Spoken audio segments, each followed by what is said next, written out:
Okay, so I think we can begin, right? Can you please raise your hand if you are still not connected? Okay, so there is two possibilities. There is two possibilities to ask questions. If you want, you can raise the hand in Zoom, and then we will be happy to give you the floor. If you prefer, you can connect to menti.com, and then you input the code 198495, and then you can write and include your question. We have a first volunteer. Good.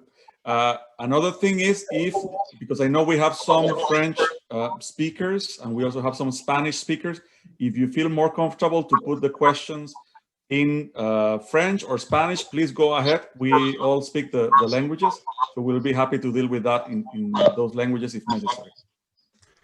Maybe David, you wanted to ask a question. If you want to, you can go ahead.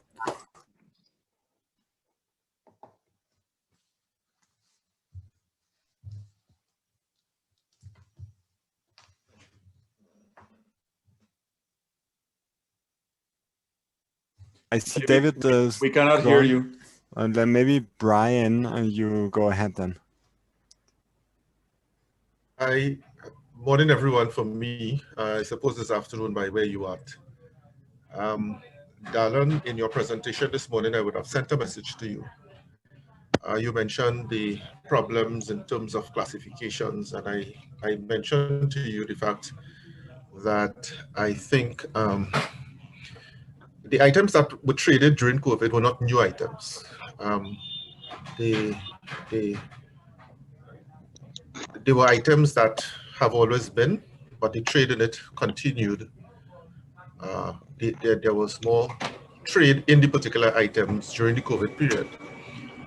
I think it was an excuse by somewhere that the items were not to find the HS numbers. In terms of the question of, I'm trying to speak slowly so that you all don't understand.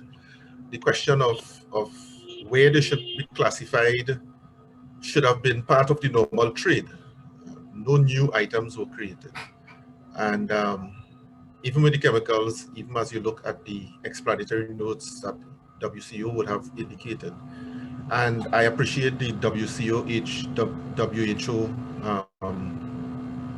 document that was presented, but even as we go through a pandemic and as we go through free trade and as we look at the whole question of trade facilitation, this COVID has taught us a lot of things, and as a result of that, the opportunity that presents itself to ensure that we have the right trade stats in terms of where goods are classified becomes important for us as traders, persons involved in trade, to ensure that those individuals who have been able to give the stats that you all have presented, both Roy, Simon, and others in their presentations, that we are comparing like with like, and the level of detail that must be done on a country basis must be consistent. And I just want to encourage persons involved, persons involved in the trade, to ensure that attention is paid so that we'll have congruency in terms of the trade stats from the various countries as they are presented. Thank you. Thanks, Brian, for this question. So maybe to briefly summarize, essentially what you're aiming at is saying that we do not really have the trade statistics and we don't really know what are the products that are used to fight the pandemic of COVID-19, how much those are specifically traded.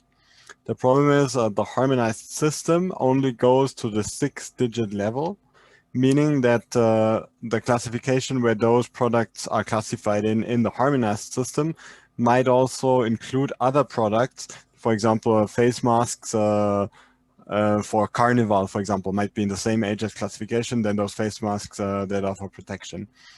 At the national level, however, there might be much more detail available.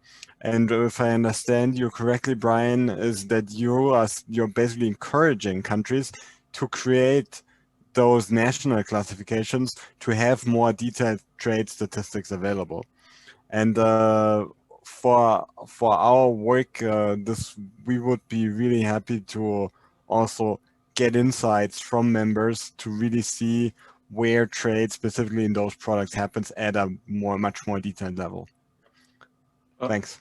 Perhaps, Simon, if I can add one part, because I think Brian was referring to two separate issues, right? So you answered to the second one, but then Brian was also asking in the first part, you know, what's the problem? Because these products already existed. So obviously people knew where they were classified. And I think if you're talking about the traders and the customs officers who deal with these products on a day-to-day basis, yes, you're absolutely right. So it's not like they were discovering this for the first time. The question is, who is it that didn't know where these products were classified?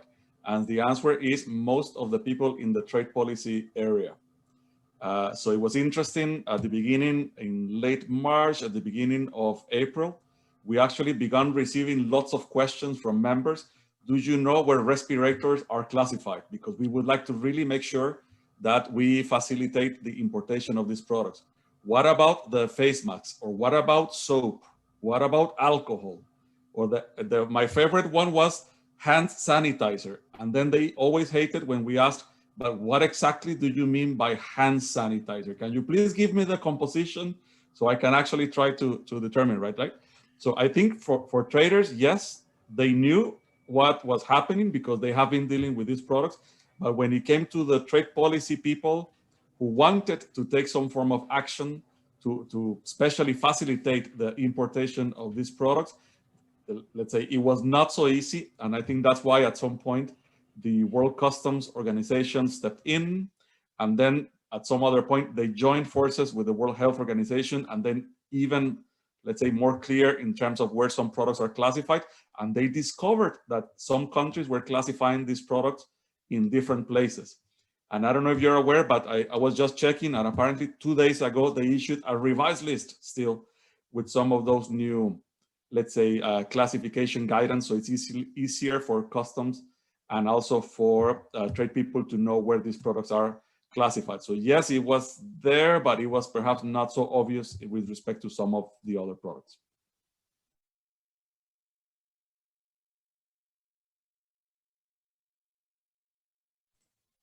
Simon, we are in your hands on the question. There are no hands. I'm a bit lost in my hands now. I don't see more hands, but maybe we can go into the questions that were posted on Menti a bit. There's a question regarding quantitative restrictions. Could you please comment on the different requirements for those exceptions? So it is directly in the text of the GATT where, for example, 11.2a clearly states that those restrictions need to be temporarily applied to prevent and relieve these critical shortages.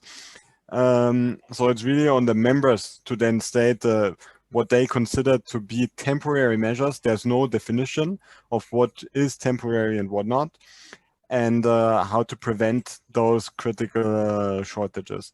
For Article 20, it states that it needs to be a measure that is necessary to protect human health, for example. So it cannot be a measure that, for example, a country cannot use Article 20 to have a trade measure for the protection of human health if there's another measure which is less strict, that it would lead to the same result. So this would not be possible, for example. Some of the other questions were in looking at the notification figures. It revealed the challenges faced by developing countries and submitting notifications. Yes, we fully agree. It's not always easy to submit those notifications, especially, for example, the quantitative restrictions notification requires a complete notification of all the measures in place. So what we have seen throughout the last year, that some members submit a notification, for example, only of the COVID measures, and stating that they will submit another complete notification at a later stage. And this was highly appreciated by other members. As they said, this is really key to create transparency. And on this, we as the Secretariat, we are always there to support your developing members in preparing their notifications. Simon, perhaps just to add on this notifications part, in fact, if you see who were the first ones who notified, you will be completely surprised. And I think if I remember, for example, if I ask you who were the first ones who notified, probably in your mind you think, oh, it was the big developed countries because they have the capacity to do it. No, they were not. They actually came more or less in the middle.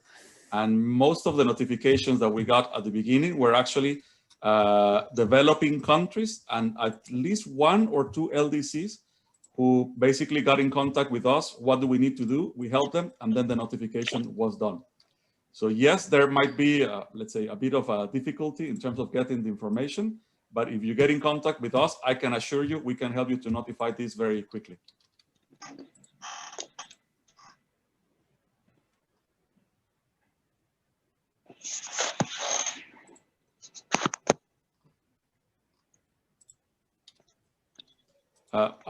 Let me take one. It says on export restrictions, for example, on vaccines, wouldn't that affect the accessibility of vaccines for developing countries?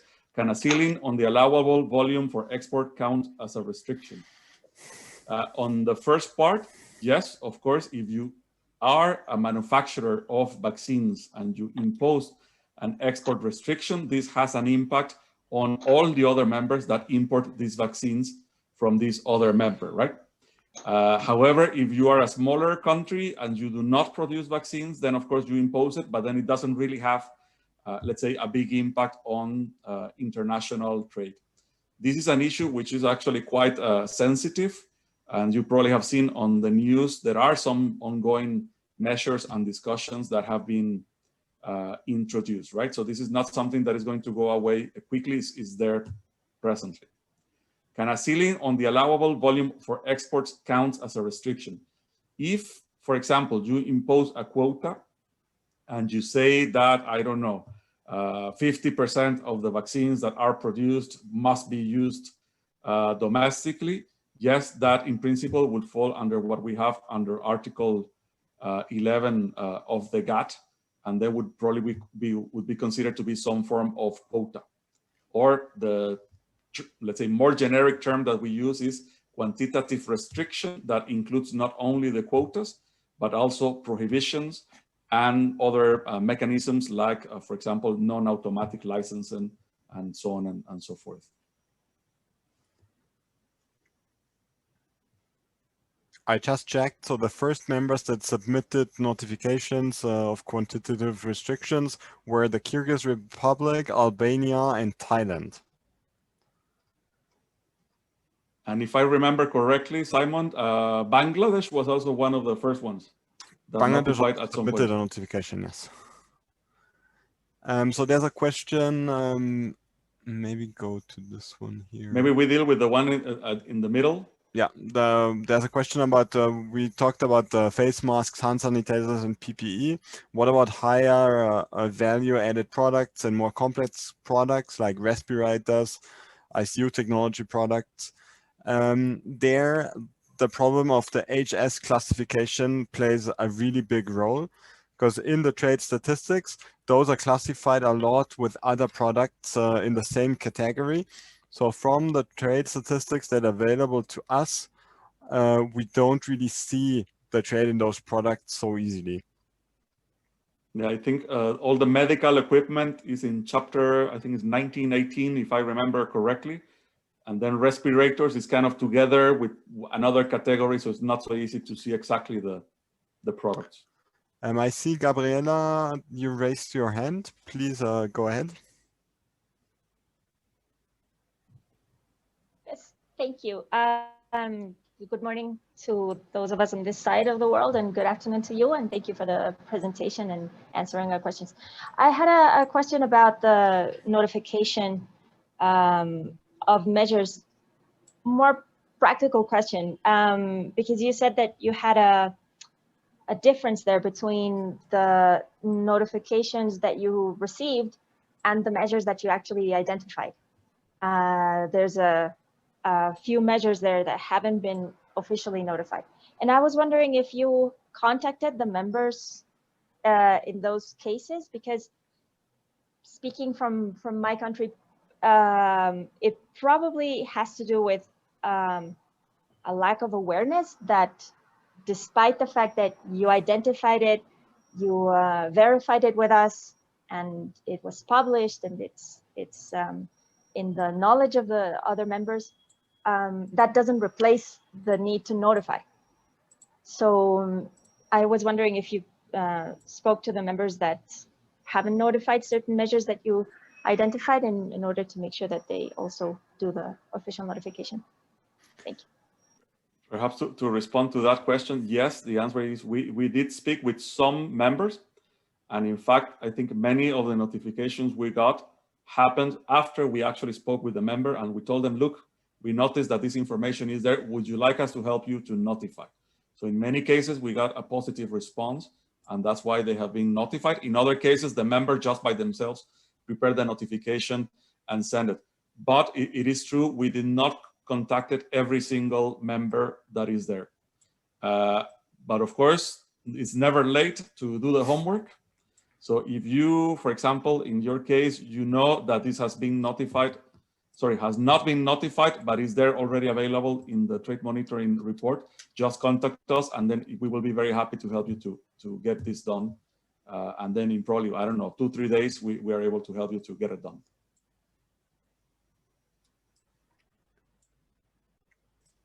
So now, Gabriela, we will be contacting you.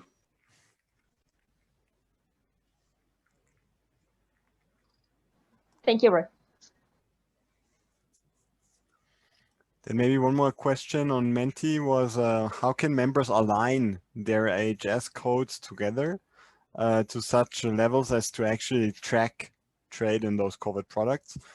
I mean, I'm maybe Roy. You're the yeah. HS codes guru.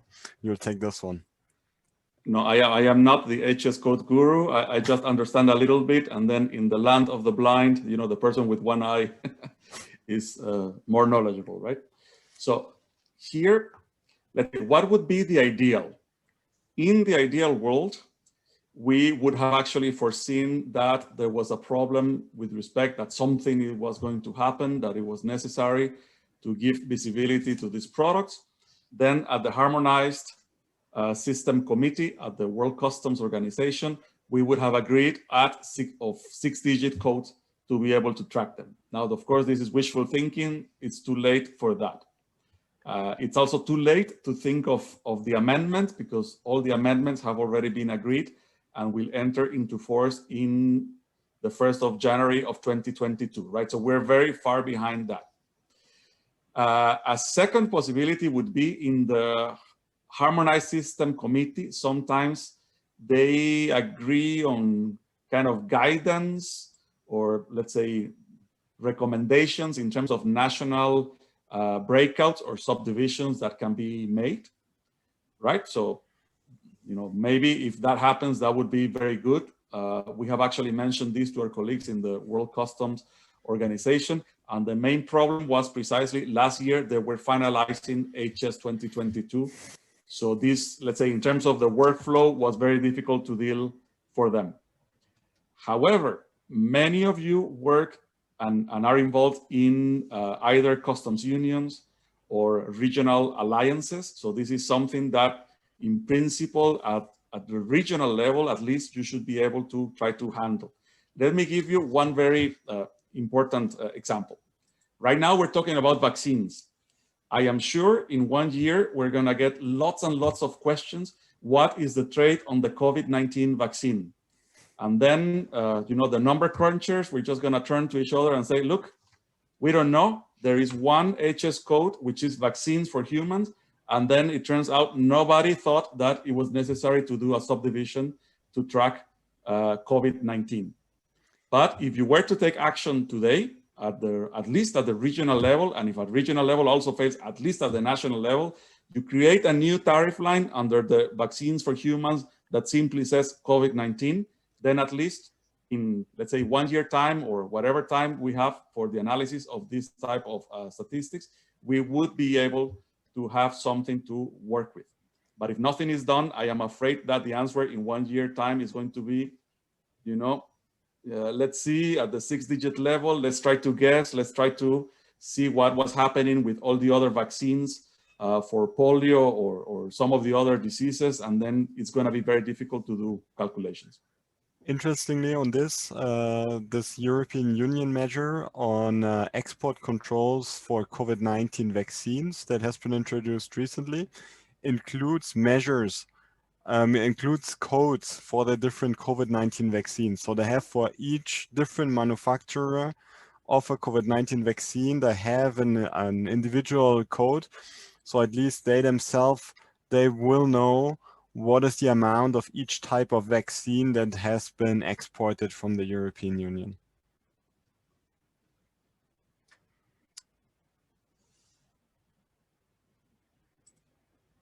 Are there any further questions? There's a question on this one here. No, hold on, sorry, this was the wrong, this one here. The data suggests the textile sector totally moved back, in fact, in the recent month. Does it mean, does it indicate consumers are buying like earlier situation before pandemic or any other reason? So this was in Darlan's presentation. What he was showing is that trade really recovered in this V-shape kind of effect goods trade. That in many places there was trade plummeted a lot in early 2020, but then picked up quite fast afterwards. And there's many reasons for this. One of them surely also are that there was a lot of government support in many countries. So consumers have been buying more goods, but it's hard to say if the situation is exactly as before or not at this stage. Simon, can I add as well? I Sure. think when it comes to, let's say, big product categories, we also have to be careful because the demand itself has changed quite a lot in the pandemic situation than before the pandemic. If I can give you one example, you know, the clothes we use for work, you know, like the formal suits, jackets, trousers, probably the demand for those products has actually plummeted because there is no need to buy new suits for the moment. Whereas things like sweatpants and some of these other kind of like bigger things, because in some cases, some of us are eating a bit too much and then getting fat, then, you know, some of these other more comfortable clothes to work from home, you probably have increased demand for that, right? So if you see each sector, it may be that the composition of the demand has been changing a bit and it's a bit different than what we had before the pandemic, right? So it's difficult also to generalize overall. Any further questions or comments? Yes, please. Is this a manual hand raise? Yes, thank you. Just remember that on the Q&A session of the other group of participants, Roy, you said that you were going to share in the chat, I think, a link to a study on vaccine production. And I was wondering if you could also share that link with us, because that would be very interesting. Sure, just give me 1 second and I paste the link.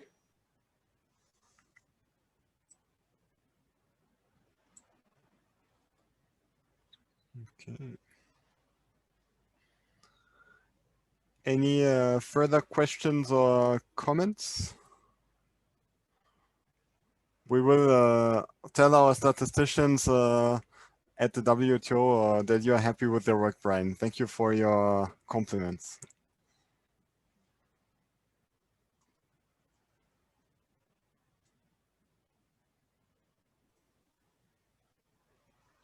I was telling Simon and Darlan, I was sure you were going to have lots of questions. I've never seen shy Caribbeans or shy Latin Americans. So go ahead and ask questions.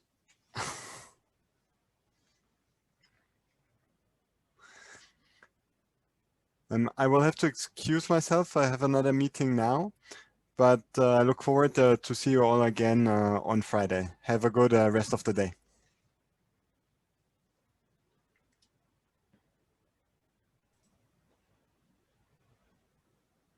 So please feel free if you have other questions.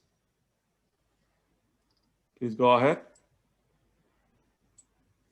And if it's not the case, then we can perhaps stop now and then we can reconvene on Friday. If that's okay for everybody. Last chance for questions or comments.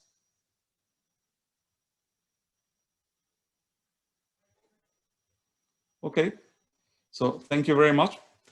For next Friday, what we are going to do is we're going to inbuild in the time of the session the possibility to watch the video, right?